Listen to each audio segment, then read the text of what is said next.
La première question qui a été posée se rapportait au fait qu'à Madingu, il y a eu la discussion entre le report et la tenue.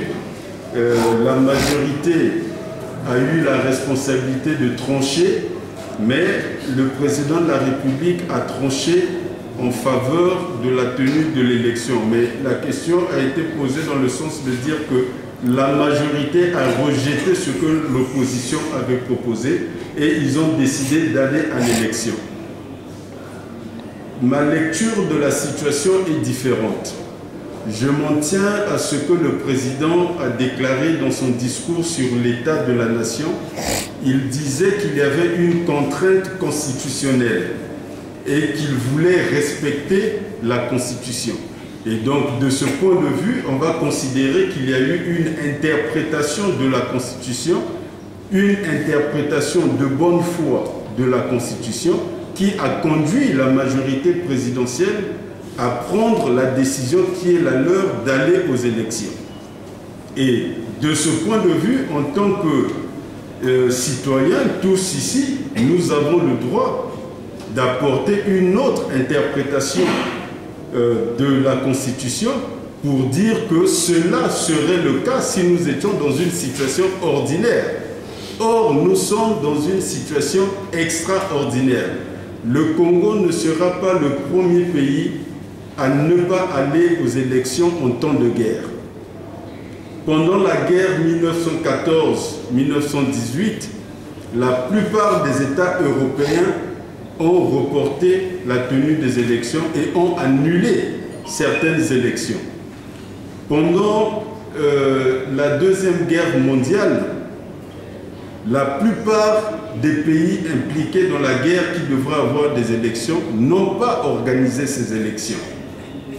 D'ailleurs, pour le cas précis de la France, le président de la République à l'époque avait estimé ne pas être à la hauteur parce que la situation avait d'autres exigences et on avait fait venir le maréchal Pétain à qui les corps constitués, l'Assemblée nationale en particulier, avaient donné les pleins pouvoirs de la nation.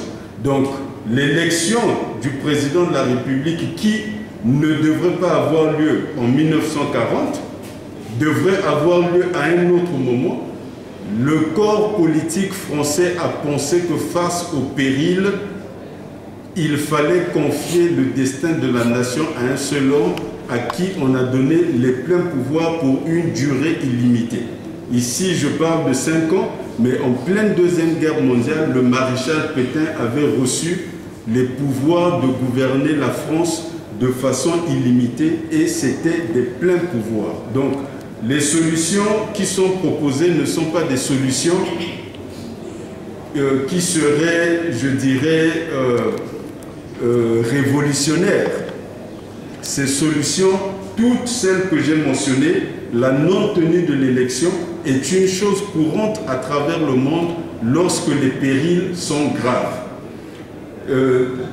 L'unité politique de la nation ou le rassemblement de la nation derrière le chef est une chose qui n'est pas nouvelle. Au Japon, par exemple, l'empereur Hirohito a conduit son pays dans la guerre. Le pays a été détruit. À cause de lui, le pays a été bombardé à l'arme atomique et c'est le seul pays au monde à avoir subi cela. Au lendemain de la guerre, c'est encore à cet empereur que le peuple japonais a fait confiance pour sortir de la situation désastreuse dans laquelle il les avait placés. Et sentant l'unité de la nation derrière lui, tous les espoirs étaient placés dans sa personne, ses décisions étaient exécutées par le peuple comme un seul homme. En 17 ans, il a fait de ce pays détruit par la guerre la deuxième puissance économique du monde. Ça veut dire que les choses dont nous sommes en train de parler en ce moment sont des questions d'État et pour les traiter, il faut se hisser à ce niveau et faire un dépassement de soi. Ne pas se laisser accaparer par ses passions, ne pas se laisser accaparer par le regard antérieur qu'on aurait pu avoir de la situation, il faut partir de la situation catastrophique qui est la nôtre pour penser au remède qui correspond et à l'homme qui pourrait apporter des réponses à cela.